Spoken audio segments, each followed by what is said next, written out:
Archie has just stolen Captain Stur's submarine, so now I have to chase him all the way back to the Team Aqua Hideout in hopes of stopping him. But you know, there is one thing that's bothering me though. Believe it or not, Archie can actually make his way to the Seafloor Caverns from Slateport City, believe it or not. Assuming he can get past all those currents that are a little bit up ahead from my current point. But instead of doing that, he's going to make his way to the Team Aqua Hideout for whatever reason.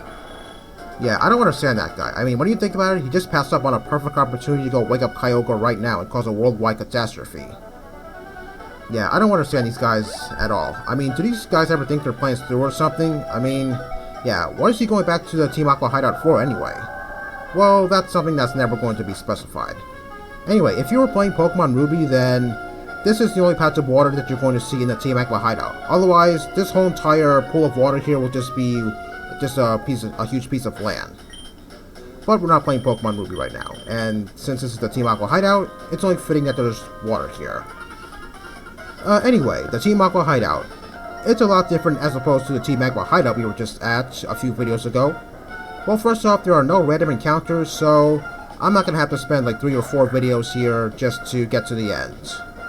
But unfortunately, I won't be able to run in this place since this is a building, and obviously you can't run inside buildings, yet.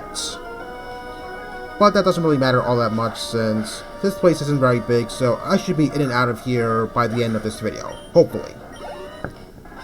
Also, one thing I do like about this place is, well, in the remakes, it kind of feels like that this place is a little bigger, actually. I believe there were a lot more rooms here than there were back in the original days, but that's just my opinion. Okay, I don't think there's anything here, so let's see if there's anything on the other side. If I try using the item finder, then I'm pretty sure it's not going to sense a hidden item in that vicinity of the hideout, so yeah, I'm just going to go move on. Okay, nothing here, so yeah, let's go move on to the next room.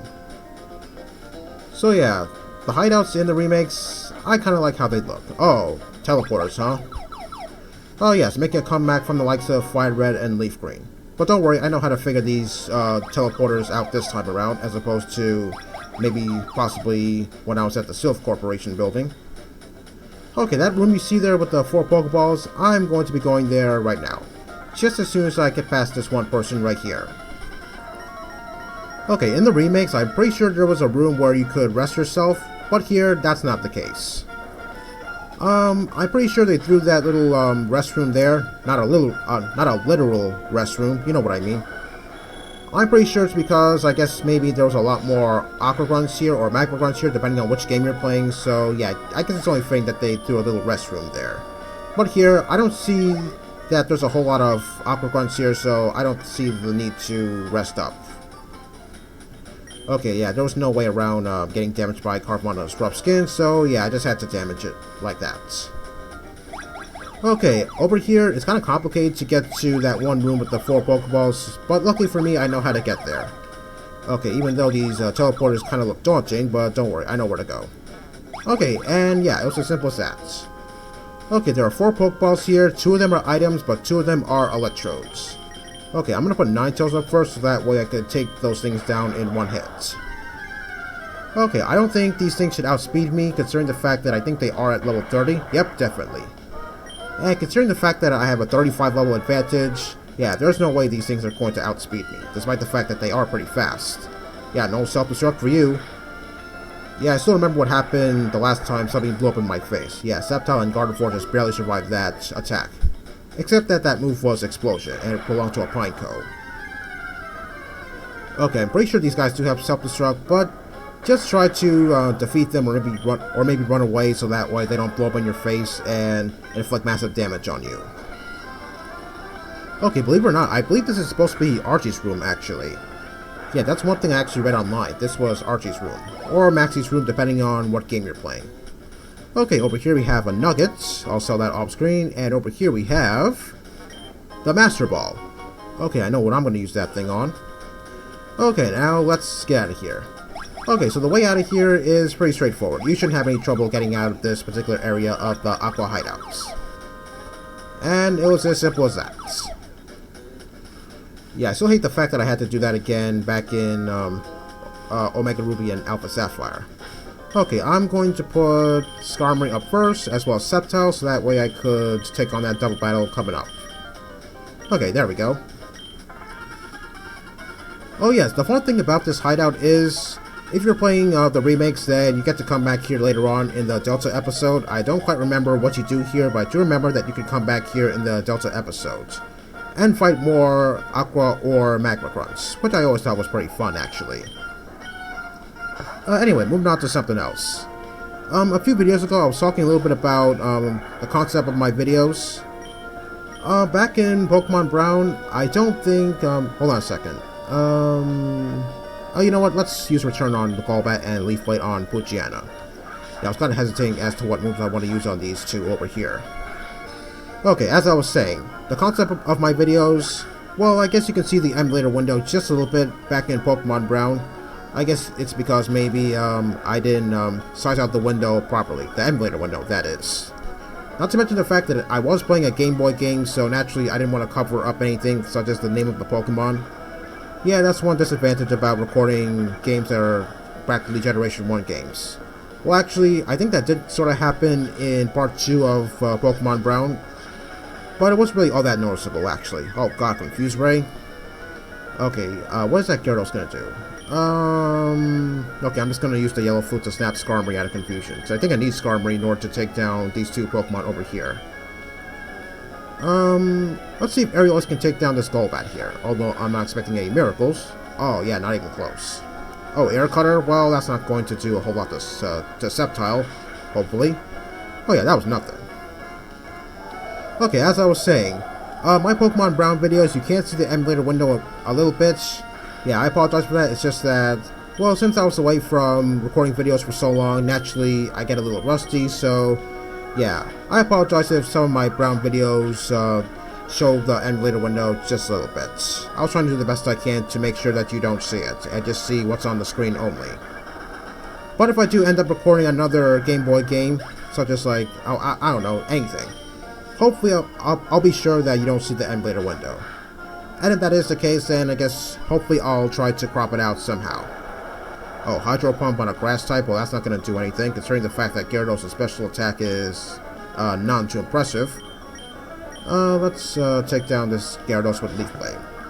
You know, I actually did use Gyarados in Generation 3 at one point, because I didn't realize that all water moves in Generation 3 were special, so naturally I didn't have a whole lot of fun playing around with Gyarados. Which is why I opted to use Milotic or even Golduck, if I really wanted to use Golduck. Hell, I think I even went with Crawdon at one point, because I couldn't get access to Feebas, since, well, I was fishing all over Route 119 and I couldn't find Feebas at all, so yeah, I just went with a different water type that wasn't Golduck. Even though, yeah, I guess Golduck is pretty good, but like I said previously, its stats, it doesn't have a single stat over 100, so yeah, naturally it is pretty frail. Okay, this room over here, there's supposed to be a teleporter right here. Alright, there we go. Which is supposed to lead me to a nest ball, I believe. Alright, there we are. Okay, now to go back to that one room with that awkward guard walking around that machinery, or whatever that thing is supposed to be. Surprise! Okay, well, yeah, my videos, yeah, I try to do the best I can in hopes of making them more decent or pleasable. But yeah, if something shows up that's not part of the video, like say part of the emulator, then hopefully I'll crop it out. Because yeah, I do get rusty every now and then, so naturally I just have to hone my skills in hopes of making my videos a little bit more pleasable. Okay, so this hideout here, back in Omega Ruby and Alpha Sapphire, like I said, I think there were more rooms in here in the remakes. Although, one thing's for certain, I do like that little Aqua Suit or Magma Suit that you're given at the climax of the game. Although, it's kind of strange how the Magma Suit protects you from magma. Well, I think it is supposed to do that. That's sort of the point since, well, since Groudon is in a pool of magma, it's only fitting that the Magma Suit protects you from getting singed by the magma.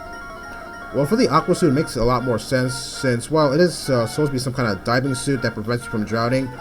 But still, the whole concept of you wearing a suit that's supposed to prevent you from burning up, yeah, that's kind of crazy, actually.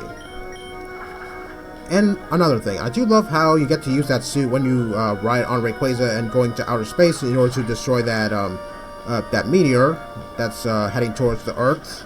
That's also another thing too. I do love how you get to see outer space in the remakes. That was pretty cool actually. So yeah, I did end up fighting Deoxys in Omega Ruby and Alpha Sapphire, and I did end up using my Master Ball on that thing since, well, it is level 80, so naturally level 80 is a pretty big deal. So yeah, you can't really blame me for using the Master Ball on Deoxys. And besides, Deoxys' current form, the way you fight it as, it is pretty frail, so yeah, naturally I have to be careful so that way I don't accidentally kill it, because I don't think there's any second chance of getting another shot at Deoxys, so naturally I had to use the Master Ball on Deoxys. But still, the whole concept of seeing outer space in Omega Ruby and Alpha Sapphire was pretty awesome. I mean, I never really expected that out of a game like Pokemon. I mean, I would expect that out of another game, but I just can't think of a certain game right now that would involve seeing outer space. Okay, let's use Fly on the Tentacruel and Leaf Blade on the Crawdont. I was going to use Leaf Blade on Tentacruel, but then I just remembered that Tentacruel has good special defense, and odds are Tentacruel might survive the Leaf Blade, and I'm not really sure what that thing is going to do. Crawdont, on the other hand, yeah, it's a pretty frail Pokemon, so naturally Leaf Blade takes it down in one hit. Okay, let's go with Leaf Blade, why not? Since I do have Stab on it, let's see what Leaf Blade can do against this Tentacruel. Okay, over half damage. Well, I guess it was only fitting that I used Leaf Blade on the Crawdont so that way I could take it down in one hit. And with that, I'm pretty sure these two were the last Aqua Grunts in this entire Aqua Hideout, so now I'm free to move on to the end point of this hideout, which is right beyond that teleporter right over there. Okay, this guy over here wasn't here in Sapphire, or Ruby for that matter. You can't remember where you put the Master Ball, huh? I really wish there was an option where I could just flash it in her face and taunt her by saying, haha, I have the Master Ball, half while getting chewed out by Archie. Okay, I'm gonna put Silph Tower up first because I'm about to face this guy over here. This guy here is another one of Team Aqua's admins, that being Matt. Okay, and as you can see, that submarine is right behind Matt. So now, I believe Matt here is going to stall for time so that way Archie can do whatever it is he's going to do in there. I'm not stalling for time. Oh wow, that is so ironic, because that's exactly what he's going to do. Stall for time. Anyway, I believe you fight him quite a few times in Alpha Sapphire, as well as in Pokemon Sapphire, obviously. Okay, so Matt starts off with Michietta. Let's see if I can one-shot this thing with Leaf Blade. Since Michietta doesn't have very good defenses, hopefully Leaf Blade could score a one-hit KO. Oh wow, okay, a critical hit. Awesome. Okay, because without that critical hit, I'm pretty sure that Michietta would have survived my Leaf Blade. Crobat? Let's go with Milotic for this one. I failed to one-shot Maxie's Crobat back at the Magma Hideout, so let's see if I can one-shot Matt's Crobat instead. I guess Milotic gained a few more levels since I fought Maxie's Crobat, so let's see if Ice Beam will one-shot this thing.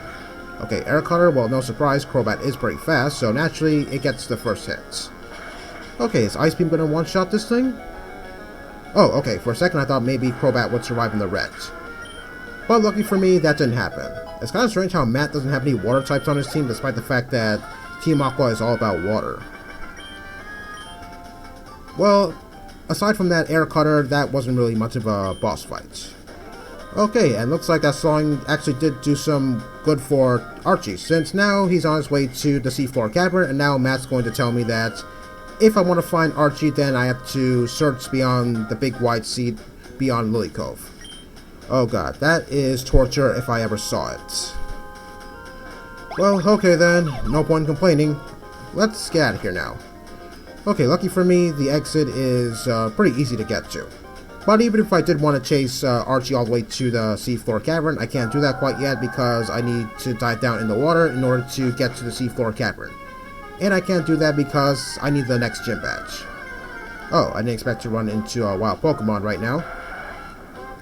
Well, after I'm done fighting this Tentacool, I'm going to go back to the Lily Cove Pokemon Center to heal since I took quite a bit of damage from the Team Aqua Hideout, and then we're going to make our way back to the sea.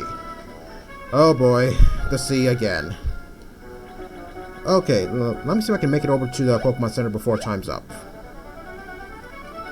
Okay, and we just barely made it. Okay, next time, more sea travel. Oh god. Not looking forward to it.